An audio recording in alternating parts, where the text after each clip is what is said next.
Guys, എന്തൊക്കെയുണ്ട് വിശേഷം? എല്ലാവർക്കും സുഖമാണോ? ഞങ്ങളിവിടെ എല്ലാവരും സുഖമായിട്ടും സന്തോഷമൊക്കെ ആയിട്ട് ഇരിക്കുന്നു.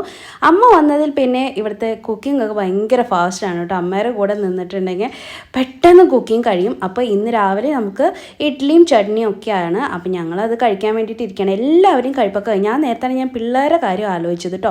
ഇവർ രണ്ടുപേരും പുറത്തേക്ക് ഇറങ്ങി പോയിട്ടുണ്ടായിരുന്നു. എന്താണ് ഇവിടെ പരിപാടി, എന്താ ഇവിടെ ഒപ്പിക്കാന്നൊന്നും പറയാൻ പറ്റില്ലല്ലോ. ഞാൻ വന്ന് നോക്കിയപ്പോഴത്തേക്കും രണ്ടുപേരും കുക്കിംഗ് ആണ്. ഭയങ്കര കളി കേട്ടോ. ഇടയ്ക്കിടയ്ക്ക് അങ്ങോട്ടും ഇങ്ങോട്ടും പിണങ്ങുമെങ്കിലും രണ്ടുപേരും ഭയങ്കര സെറ്റാണ്. തനിക്കുട്ടിക്ക് ഇത് അപ്പുറത്തെ വീട്ടിലെ കൊച്ചിനെ പോലും വേണ്ട കളിക്കാനായിട്ട്, ജാനിക്കുട്ടി മാത്രം മതി. അപ്പോൾ ഞാനിവിടെ കുറുമ്പൊന്നും കാണിക്കല്ലേ എന്ന് പറഞ്ഞ് ഇരുന്നിട്ട് അകത്തേക്ക് പോകുന്നു. അപ്പോഴാണ് ഓർത്തത് അവൾ പാല് കുടിച്ചിട്ടുണ്ടായിരുന്നില്ല ജാനിമോൾ. അപ്പോൾ ഞാൻ വേഗം വിളിച്ചിട്ട് പാല് കൊടുത്തു കേട്ടോ കുടിക്കാനായിട്ട്. തനിക്കുട്ടി കുടിച്ച് കഴിഞ്ഞിട്ടുണ്ടായിരുന്നു. ജാനിക്കുട്ടിക്ക് ഇഡ്ഡലി കഴിച്ചിട്ട് വയറ് ഫുള്ളായെന്ന് പറഞ്ഞിട്ട് പാൽ അവിടെ വെച്ചിട്ട് പോയതാണ്. അപ്പോൾ അവളുടെ ഓരോ ഡയലോഗടികൾ പറയുന്നതാണ് കേട്ടോ അമ്മ എന്നോട്. വീട്ടിൽ അവൾക്ക് ഭയങ്കര നാക്കാണ്, നന്നായിട്ട് സംസാരിക്കും. തനിക്കുട്ടീരെ പോലെ ഇങ്ങനെ പതുങ്ങി അങ്ങനെയൊന്നും അല്ല കേട്ടോ, ഭയങ്കര കുസൃതിയാണ്. അപ്പോൾ അവളുടെ ഓരോ വർത്തമാനങ്ങൾ പറയായിരുന്നു കേട്ടോ അമ്മ, അവളുടെ അലക്കുന്ന ഓരോ കോമഡികളും കാര്യങ്ങളൊക്കെ. അപ്പോൾ അങ്ങനെ പാൽ കുടിച്ച് അവൾ പോയി. ഞാനും അമ്മയും അമ്മേരെ പെട്ടെന്ന് കഴിച്ചു കഴിഞ്ഞു കേട്ടോ. അമ്മ 2 കഴിക്കുള്ളൂ, ഞാൻ അത്രയൊക്കെ തന്നെ കഴിക്കുള്ളൂ. അപ്പോൾ ഞങ്ങളിങ്ങനെ വർത്തമാനം പറഞ്ഞ് ലാഗ് അടിച്ചിട്ടാണ് കഴിച്ചുകൊണ്ടിരുന്നത്. പക്ഷേ അമ്മ ഫാസ്റ്റായിട്ട് വേഗം കഴിച്ചു കേട്ടോ. ഞാൻ വീണ്ടും വന്ന് നോക്കിയപ്പോൾ ഇവർ കുറുമ്പൊന്നും കാട്ടിയിട്ടില്ലായിരുന്നു, രണ്ടുപേരും കളി തന്നെയായിരുന്നു. അപ്പോഴാണ് ജാനിമോളുടെ കണ്ണിലേക്ക് ഇങ്ങനെ മുടി വീണ് കിടക്കുന്നത് കാര്യം അമ്മ പറഞ്ഞത് കേട്ടോ. കണ്ണിങ്ങനെ അടഞ്ഞു പോകുന്ന പോലെ മുടി വീണ് കിടക്കുന്നുണ്ട്. അവൾക്ക് ഇച്ചിരി കൂടി മുടിയൊക്കെ ഉണ്ടായിരുന്നു. മുടിക്ക് നല്ല കനം കാരണം കൊണ്ട് ഇങ്ങനെ കട്ട് ചെയ്തതാണ് കേട്ടോ. ഇങ്ങനെ പേനും ഈരും ഒക്കെ വരും, ഇങ്ങനത്തെ ഓരോ പ്രശ്നങ്ങൾ, വേർപ്പിറങ്ങണു, അങ്ങനത്തെയൊക്കെ കാര്യങ്ങൾ കാരണം കൊണ്ട് മുടി കട്ട് ചെയ്തതാണ്. ഇപ്പോൾ ദേ വളർന്ന് വരുവാണ്. അപ്പോൾ ഞാൻ വിചാരിച്ചു മുന്നിലത്തെ മുടി മാത്രം ഒന്ന് കണ്ണിലേക്ക് വീണ് കിടക്കുന്നതൊന്ന് കട്ട് ചെയ്യാണെന്ന്. നമ്മൾ പിന്നെ ഇവിടുത്തെ ബാർബർ ബാലനായ കാരണം കൊണ്ട് എല്ലാം ചെയ്യും കേട്ടോ. അപ്പോൾ അമ്മ പറഞ്ഞു അവളെ മുന്നിലത്തെ മുടി ഒന്ന് വെട്ടിക്കൊടുക്കാൻ. അപ്പോൾ ഞാൻ എന്നാൽ ശരിയെന്ന് പറഞ്ഞ് പിടിച്ചിരുത്തി. തനുകുട്ടിയുടെ പോലെയൊന്നും അല്ല കേട്ടോ. അവൾ അങ്ങനെ പെട്ടെന്ന് കാണിച്ചൊക്കെ തരുന്നുണ്ടായിരുന്നു. ഇങ്ങനെ മേക്കപ്പ് ചെയ്യുക, ഒരുങ്ങുക, അങ്ങനെ നന്നായിട്ട് നടക്കുക, ഇതൊക്കെ ഭയങ്കര ഇഷ്ടമാണ്. അപ്പോൾ അത് കാരണം കൊണ്ട് ആൻറ്റി നന്നായി വെട്ടിത്തരാമെന്ന് പറഞ്ഞപ്പോൾ അവിടെ ഇരുന്ന് 2 ഭാഗത്ത് കൊമ്പൊക്കെ കെട്ടി കൊടുത്ത് ഞാനിങ്ങനെ ഒതുക്കി വെച്ചിട്ട് ഫ്രണ്ടിലെ മുടി മാത്രം ഇങ്ങനെ ഒന്ന് കട്ട് ചെയ്ത് കൊടുത്തു കേട്ടോ.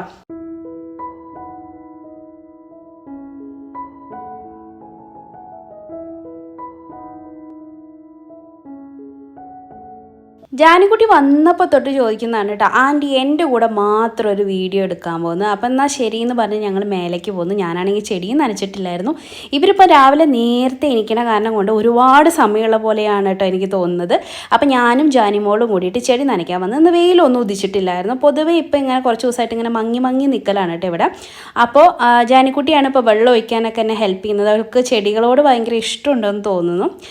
എൻ്റെ വീട്ടിലങ്ങനെ അത്രയധികം ചെടികളും കാര്യങ്ങളൊന്നും ഇല്ല കേട്ടോ. അപ്പോൾ അവൾക്ക് ഇവിടെ കണ്ടപ്പോൾ കാണാത്ത കാരണം കൊണ്ടായിരിക്കും ഒരു ക്യൂരിയോസിറ്റി ചെടി നനയ്ക്കുമ്പോൾ ഞങ്ങൾ ഡാൻസും പാട്ടൊക്കെ കളിച്ചാണ് ചെടി നനയ്ക്കുന്നത് കേട്ടോ. തന്നുമോളും ഇങ്ങനെ തന്നെയാണ്, ചെടികളൊക്കെ നനച്ചോളും. ജാനിക്കുട്ടി നല്ലപോലെ നോക്കിയും കണ്ടൊക്കെ ചെടികൾ നനയ്ക്കുന്നുണ്ടായിരുന്നു കേട്ടോ. പൂവൊക്കെ ഇടയ്ക്ക് ഒന്ന് നുള്ളി നോക്കുന്നൊക്കെ ഉണ്ട്. അത് മാത്രം എനിക്ക് ഇഷ്ടമല്ല പൂ പൊട്ടിക്കുന്നത്. എന്നാലും അവൾ എല്ലാം നന്നായിട്ട് നനയ്ക്കുന്നുണ്ടായിരുന്നു. ഞാനപ്പോൾ ഇങ്ങനെ കട്ടിങ്ങും കാര്യങ്ങളൊക്കെ ആയിട്ട് സൈഡിൽ ഇങ്ങനെ നിൽക്കുന്നുണ്ട് നോക്കിയിട്ട്. അവൾക്ക് എത്താത്ത ഇടങ്ങളിലൊക്കെ ഞാൻ എത്തിച്ച് നനച്ച് കൊടുക്കും, അങ്ങനെയൊക്കെ കേട്ടോ.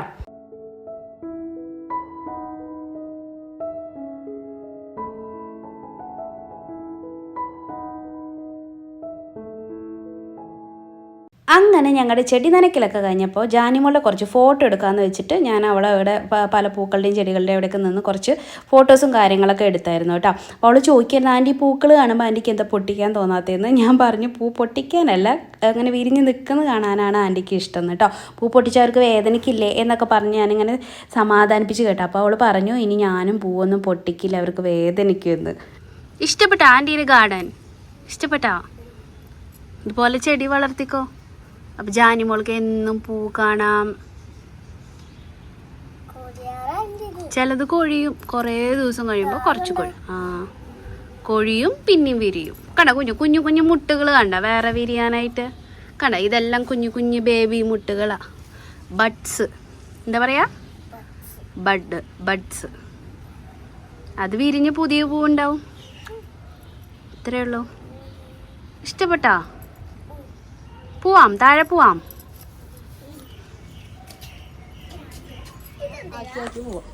നോക്കിക്കേ, ഹായ് പറ. തനുക്കുട്ടി അമ്മാനെയൊക്കെ എവിടെ പോയി എന്നൊക്കെ പറഞ്ഞിട്ടാണ് ജാനുമോള് താഴേക്ക് ഇറങ്ങി പോകുന്നത് കേട്ടോ.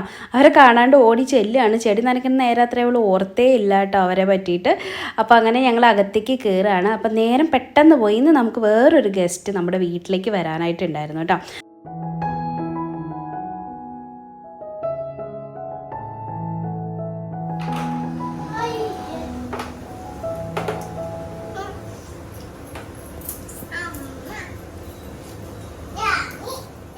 അപ്പോൾ ഇതാണ് നമ്മുടെ ഗസ്റ്റ് കേട്ടോ. ഗസ്റ്റ് എന്ന് പറഞ്ഞാൽ ശരത്തേട്ടൻ്റെ അങ്കിളാണ്. ശരത്തേട്ടൻ്റെ അമ്മയുടെ ആങ്ങള, ഒരേ ഒരു ആങ്ങളേ ഉള്ളൂ.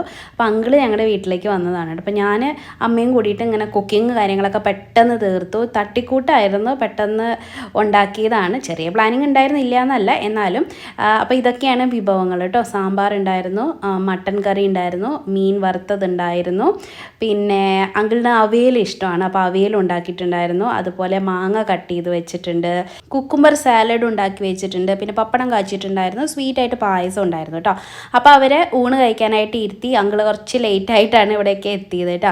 അപ്പോൾ അത് കാരണം കൊണ്ട് ഞങ്ങൾക്ക് കുക്ക് ചെയ്യാനും കുറച്ച് സമയം കിട്ടിയിട്ടുണ്ടായിരുന്നു. അങ്ങനെ അവരെല്ലാവരും കൂടി, അച്ഛനും അങ്കിളും പിന്നെ ശരത്തേട്ടനൊക്കെ കൂടി ഊണ് കഴിക്കാനായിട്ട് ഇരുന്നു. കുട്ടികൾ അവിടെ സ്റ്റിൽ കളിച്ചുകൊണ്ടിരിക്കുകയായിരുന്നു.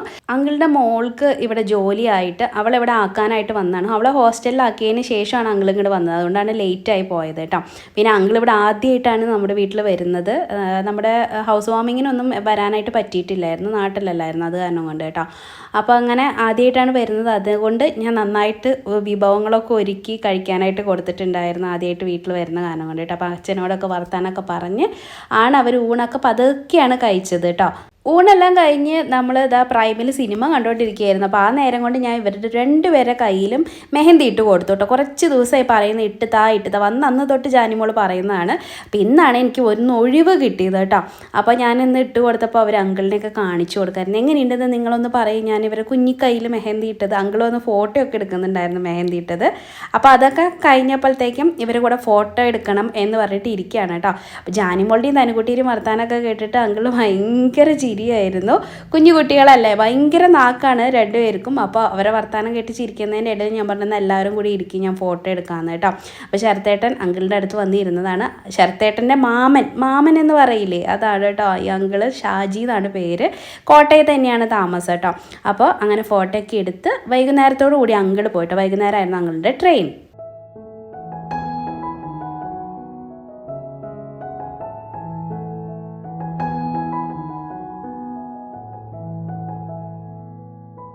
എൻ്റെ മുഖത്തെ മ്ലാനത കാണുമ്പോഴേ നിങ്ങൾക്ക് മനസ്സിലാവുന്നുണ്ടല്ലോ. അച്ഛനമ്മയും രാത്രിയിലത്തെ ട്രെയിനിന് നാട്ടിലേക്ക് തിരിച്ചു പോവാണ്. അവരിങ്ങനെയാണ് കേട്ടോ, 4 ദിവസമൊക്കെ മാക്സിമം നിൽക്കുള്ളൂ. ഞാൻ ഒരാഴ്ചയെങ്കിലും നിൽക്കാൻ പറഞ്ഞാൽ പോലും കേൾക്കില്ല. പ്രത്യേകിച്ച് ഇപ്പോൾ വീട്ടിൽ കുറച്ച് പണികളും കാര്യങ്ങളൊക്കെ നടക്കണം. അപ്പോൾ അതുകൊണ്ട് പെട്ടെന്ന് പോകണം, പിക്കുമോനെ വിഷമിപ്പിക്കാൻ പറ്റില്ല എന്ന് പറഞ്ഞിട്ട് ഓടി വന്നതാണ്. അപ്പോൾ രാത്രിയിലാണ് ട്രെയിൻ. അപ്പോൾ ഇവിടുന്ന് കഴിച്ചിട്ട് പോകാമെന്ന് പറഞ്ഞാൽ പിന്നെ രാത്രി ആകുമ്പോൾ ഡിന്നർ കഴിക്കുന്ന നേരം ആകുമ്പോഴത്തേക്കും ഒരു 9 മണിയോ 10 മണിയൊക്കെ ആകുമ്പോൾ വിശക്കില്ലേ. അപ്പോൾ അത് കാരണം കൊണ്ട് ഫുഡ് കൈ പിടിക്കാമെന്ന് പറഞ്ഞിട്ട് അങ്ങനെയാണ് ചെയ്യുന്നത് കേട്ടോ. ഉച്ചയ്ക്കൊക്കെ നല്ലോണം കഴിച്ച കാരണം കൊണ്ട് ഇപ്പം വിശക്കുന്നില്ല എന്ന് പറഞ്ഞു. എന്നാൽ പിന്നെ ഞാൻ ചപ്പാത്തി വാങ്ങിച്ചിട്ടുണ്ടായിരുന്നു കേട്ടോ, റെഡി ടു കുക്ക്. അപ്പോൾ അത് കുക്ക് ചെയ്ത് പാത്രത്തിലാക്കാം. പിന്നെ മട്ടൻ കറി ഉണ്ടല്ലോ, അപ്പോൾ മട്ടൻ കറി ഒന്ന് ചൂടാക്കി ഒന്നും കൂടി വറ്റിച്ച് ഒന്ന് വരട്ടിയെടുത്തിട്ട് അതും കറിയാക്കിയിട്ട് അങ്ങനെ കൊടുത്തയക്കാമെന്ന് വിചാരിച്ചിട്ട് ഞാൻ ചപ്പാത്തി ചുട്ടുകൊണ്ടിരിക്കുകയാണ്. നല്ലോണം നെയ്യൊക്കെ തേച്ചിട്ടാണ് ഞാൻ ചെയ്യുന്നത്. കാരണം എന്താ വെച്ചാൽ ട്രെയിനിലിരിക്കുമ്പോൾ ഇനി അത് വടി പോലെ ആവണ്ടെന്ന് വിചാരിച്ചിട്ട് കേട്ടോ. അതിനിടയ്ക്ക് ജാനിമോള് ആൻറ്റി എന്ന് വിളിക്കുന്നുണ്ടായിരുന്നു കേട്ടോ. അപ്പം ഞാൻ അങ്ങോട്ട് പോയി നോക്കിയപ്പോഴത്തേക്ക് അവൾ ഡ്രസ്സൊക്കെ മാറാൻ തുടങ്ങിയിട്ടുണ്ടായിരുന്നു. അപ്പം മുടി കെട്ടിത്തായോ, പൊട്ടുകുത്തിത്തായോ എന്നൊക്കെ പറഞ്ഞിട്ട് വിളിച്ചതാണ് കേട്ടോ. എന്നാൽ ശരി, അവൾക്ക് എല്ലാത്തിനും ഞാൻ തന്നെ വേണം കേട്ടോ. കുളിക്കുന്ന നേരത്ത് ഞാൻ വേണം, കഴിക്കുന്ന നേരത്ത് ഞാൻ വേണം, മുടി കെട്ടി കൊടുക്കാൻ ഞാൻ വേണം, എല്ലാത്തിനും ആൻറ്റി എന്നിങ്ങനെ വിളിച്ചുകൊണ്ടിരിക്കും കേട്ടോ. 4 ദിവസം പെട്ടെന്ന് ഓടിപ്പോയ പോലെ ഫീൽ ചെയ്യായിരുന്നു എനിക്ക്. ജാനിക്കുട്ടി പോകുന്നതാണ് എനിക്ക് ഏറ്റവും വിഷമമായിരുന്നത്. കാരണം അവൾക്കൂടെ ഭയങ്കര ഇഷ്ടപ്പെട്ടു. അവൾ പറഞ്ഞുകൊണ്ടിരിക്കുകയായിരുന്നു അച്ഛനോട്, അമ്മമ്മേ നമുക്ക് 3-4 ദിവസം കൂടിയും കഴിഞ്ഞിട്ട് പോവാമെന്ന്. അത് കേട്ടപ്പോഴാണ് എനിക്ക് വേറെ വിഷമമായത്. അപ്പോൾ ഒരുക്കിയൊക്കെ കഴിഞ്ഞപ്പോഴത്തേക്കും ഞാൻ പൊട്ട് ഇങ്ങനെ പൂ പോലെയാണ് കുത്തി കൊടുത്തത്. എനിക്ക് പിള്ളേരെ ഒരുക്കാൻ ഭയങ്കര ഇഷ്ടമാണ്. തനുക്കുട്ടീനെ ഞാൻ ഇങ്ങനെ തന്നെയാണ്. അപ്പോൾ ജാനിക്കുട്ടി അതുകൊണ്ടാണ് എല്ലാം എൻ്റെ അടുത്ത് ചെയ്തതാ ആൻറ്റി എന്നിങ്ങനെ പറഞ്ഞുകൊണ്ടിരിക്കുന്നത്. എന്ത് പറഞ്ഞാലും അനുസരിക്കും കേട്ടോ. അത്രയും അനുസരണയാണ് കേട്ടോ ജാനി മോൾക്ക്. അപ്പോൾ അത് കഴിഞ്ഞപ്പോഴത്തേക്കും ചുണ്ടിൽ അങ്ങനെ ലിപ് ബാം ഇടണം എന്ന് പറഞ്ഞിട്ട് എൻ്റെ ലിപ് ബാമൊക്കെ എടുത്തിട്ട് തേച്ച് പിടിപ്പിക്കുന്നുണ്ടായിരുന്നു. അത് കഴിഞ്ഞ് അവിടെയൊക്കെ വെച്ചു കേട്ടോ.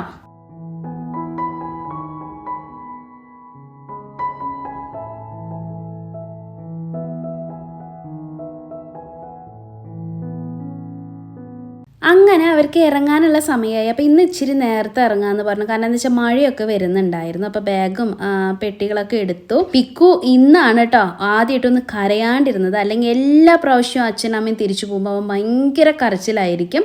അവന് അച്ഛനും അമ്മയോടും ഭയങ്കര ഇഷ്ടമാണ്. തനുകുട്ടി അങ്ങനെ കരയൊന്നുമില്ല കേട്ടോ. തനുകുട്ടി കുറച്ചുകൂടി ബോൾഡാണ് കേട്ടോ.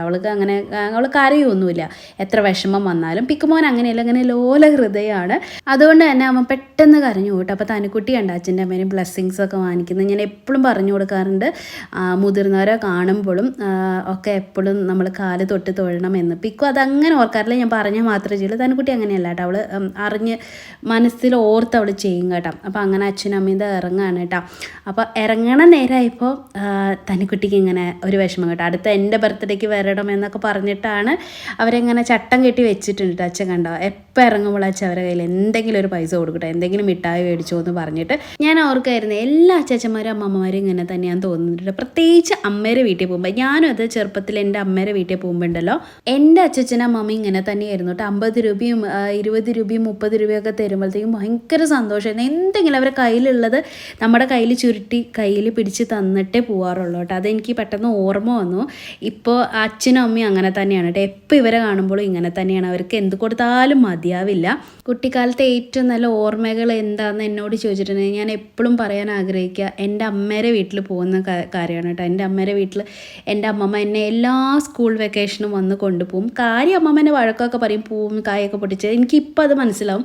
കാരണം അമ്മമ്മയ്ക്ക് ഇതുപോലെ വലിയ ഗാർഡൻ ഉണ്ടായിരുന്നു. അപ്പം ഞാൻ അതിൽ നിന്ന് പൂവൊക്കെ പൊട്ടിക്കുമ്പോൾ അമ്മമ്മ എന്നെ വഴക്കൊക്കെ പറയുമെങ്കിലും എന്നോട് ഭയങ്കര സ്നേഹമായിരുന്നു കേട്ടോ. എല്ലാ വെക്കേഷനും വന്ന് എന്നെ കൊണ്ടുപോകും.